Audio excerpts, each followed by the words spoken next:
ఉదయగిరి తహసీల్దార్ కార్యాలయంలో ఉమ్మడి ఎమ్మెల్యే అభ్యర్థిగా కాకర్ల సురేష్ కుమార్ నామినేషన్ దాఖలు చేశారు. టీడీపీ కార్యాలయం నుంచి ఉదయగిరి వరకు ప్రచార రథంపై అభిమానులకు అభివాదం చేస్తూ ర్యాలీగా వెళ్లి నామినేషన్ వేశారు.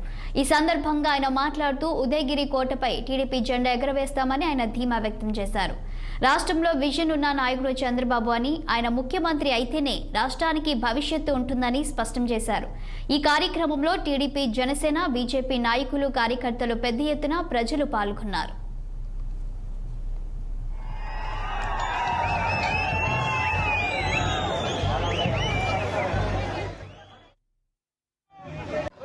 నామినేషన్ కార్యక్రమం చేసుకున్నాం. ఈరోజు మార్నింగ్ నుంచి మనం వింజమూరు పార్టీ ఆఫీస్ నుంచి స్టార్ట్ అయ్యి ఇక్కడికి ఉదయగిరి ఎంఆర్ఓ ఆఫీస్ దగ్గరికి వచ్చి నామినేషన్ దాఖలు చేయడం జరిగింది.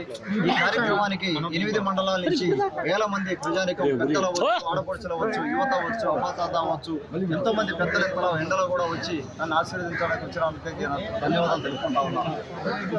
ఒక రకంగా ఆలోచిస్తే వచ్చిన జనాన్ని చూసి కానీ ఓటర్ మహాశైలందరినీ చూస్తే వాళ్ళు క్లియర్గా డిసైడ్ అయిపోయి ఉన్నారు. రేపు పొద్దున మే 13న జరగబోయే ఎమ్మెల్యే, ఎంపీ ఎలక్షన్స్ లో వైసీపీని కట్టగట్టి బయటికి పంపించేదానికి ఓటర్ మహాశైలందరూ డిసైడ్ అయిపోయి ఉన్నారు. అది క్లియర్గా తెలుస్తూ ఉంది. వాళ్ళ స్పందన చూస్తే అర్థమవుతా ఉంది. అది రేపు పొద్దున మే 13న జరగబోయే ఎంపీ ఎలక్షన్స్ లో వేమిరెడ్డి ప్రభాకర్ రెడ్డి గారి కానీ ఎమ్మెల్యే అభ్యర్థిగా తెలుగుదేశం పార్టీ, జనసేన, బీజేపీ 3 అభ్యర్థులుగా మీరు అఖండ మెజారిటీతో మమ్మల్ని అలాగే మేము ఒక నిర్దిష్ట లక్ష్యంతో ముందుకు రావడం జరిగింది. ప్రత్యక్ష రాజకీయాలకి మొట్టమొదటిగా వచ్చాం. ప్రభాకర్ రెడ్డి అన్న కానీ నేను కానీ ప్రత్యక్ష రాజకీయాల్లో ఫస్ట్ టైం రావడం జరిగింది. ఓటర్ మహాశైలందరికీ నా విజ్ఞప్తి ఏంటంటే, మీరు ఎంతో మందికి అవకాశం ఇచ్చారు. ఈ రోజు వరకు 75 ఏళ్ళు అయింది స్వాతంత్రం వచ్చి. జరిగిన అభివృద్ధి చూశారు. కేవలం మన తెలుగుదేశం పార్టీ హయాంలోనే కొంత డెవలప్మెంట్ అయింది, కానీ అప్పుడున్న ఆర్థిక పరిస్థితుల్లో ఇతరత్ర ఏమి డెవలప్మెంట్ అయిన సందర్భం ఇక్కడ కనపడలేదు. ఇంకా చేయాల్సిన వర్క్ ఉంది. ఇక్కడ మిగతా కాన్స్టిట్యున్సీస్తో కంపేర్ చేసినా మనం ఆర్థికంగా మన దేశం ఎలా వెళ్తుందో, రాష్ట్రం వెళ్తుంది, మనం కంపేర్ చేసుకొని చూసుకుంటే అన్ని లెవెల్స్లో కూడా మనం చేయాల్సిన వర్క్ ఉదయగిరి నియోజకవర్గంలో చాలా ఉంది. అదంతా ఒక నిర్దిష్ట లక్ష్యంతో ప్రభాకర్ రెడ్డి గారు కానీ నేను కానీ 5 ఏళ్లలో చేయడానికి రెడీగా ఉన్నాము. నేను దాదాపుగా 2 సంవత్సరాల నుంచి సొంత నిధులతోటే మేము చేయగలిగిన కార్యక్రమాలు చేసాం. కొన్ని సమస్యలను అడ్రస్ చేసేదానికి అవి చేయడం జరిగింది. ఈ 5 ఏళ్లలో కూడా ఇద్దరం కలిసి టూరిజం ఒకటి డెవలప్ చేయాలి. ఇక్కడ ఉదయగిరిలో ఆయన వేమిరెడ్డి ప్రభాకర్ రెడ్డి సహకరిస్తానని చెప్పారు. ఆయన ఎంపీగా పార్లమెంట్గా వెళ్ళగలిగితే, ఆయన కానీ పంపించగలిగితే ఆయన ద్వారా మనం టూరిజం డెవలప్మెంట్ చేసుకోవచ్చు. అదొకటి దయచేసి మనం చేసుకుంటా ఉన్నాను. టూరిజం డెవలప్ అయితే ఎంప్లాయ్మెంట్ క్రియేట్ అవుతా ఉంది. ఉదయగిరి కోట అవ్వచ్చు, ఇన్ఫాక్ట్ కొన్ని ప్లేసెస్ ఉన్నాయి, వాటిల్లో టూరిజం డెవలప్మెంట్ అనేది ఎంప్లాయ్మెంట్గా జనరేట్ చేసే ఇండస్ట్రీ అవుతుంది. అలాగే సోదరుడు చెప్పినట్టుగా హెల్త్ కేర్ గురించి అయితే ఇంకా చెప్పే పనే లేదు. ఉదయగిరి నియోజకవర్గంలో 8 మండలాల్లో ఇంకా అసలు దాని గురించి మాట్లాడుకున్నామంటే బయట వాళ్ళకి తెలిస్తే ఇంకా ఎంత దారుణంగా ఉండే ఉదయగిరి నియోజకవర్గం అనే పరిస్థితి బయట ఎవరైనా ఉన్నారంటే. సీతారాంపురంలో కానీ ఏదైనా సమస్య వచ్చిందంటే, ఎమర్జెన్సీ సమస్య కానీ ఏదైనా వచ్చిందంటే వాళ్ళు ఊపిరిపోయినట్టే. మొత్తం నెల్లూరుకి కానీ, ఆకుకూరుకి కానీ పోయాలి, అక్కడ కావాలి కానీ పోయాలి, అప్పుడు వాళ్ళు ఊపిరిపోయినట్టు. సో ఇది మనం ఖచ్చితంగా అడ్రస్ చేయాల్సింది. రూట్ లెవెల్ నుంచి, సంస్థాగతంగా రూట్ లెవెల్ నుంచి, ఒక ఫ్యామిలీ లెవెల్ స్ట్రక్చర్ నుంచి మనం ఈ హెల్త్ కేర్ మీద ఫోకస్ పెట్టాల్సిన అవసరం ఉంది.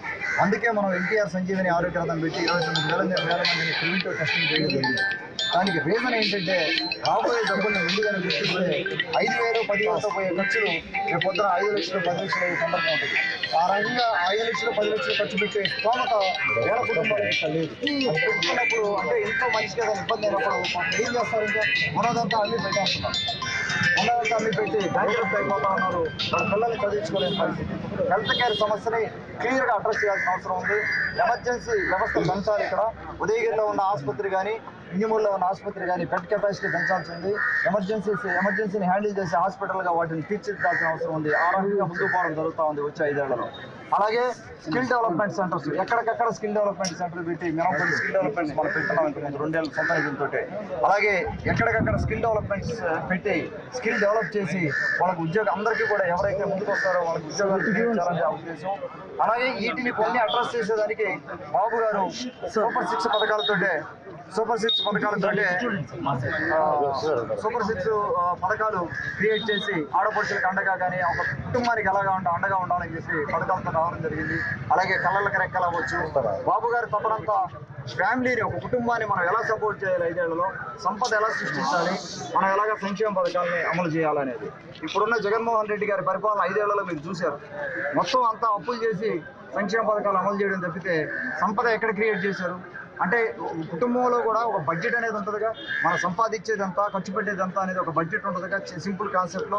ఆ బడ్జెట్ కూడా మీరు లెక్కేసుకోకుండా లక్షల కోట్ల అప్పులు తెచ్చేసి సంక్షేమ పథకాలు అని చెప్పి చేశారు. ఆ సంక్షేమ పథకాలు కూడా ఎవరికి అందుతున్నాయో కొన్ని కుటుంబాలు అడిగితే కొన్ని కుటుంబాలకు అసలు ఏమీ లేదు, వాళ్ళకి అసలు ఏం బెనిఫిట్ కూడా రావు. అనంతపురం జిల్లా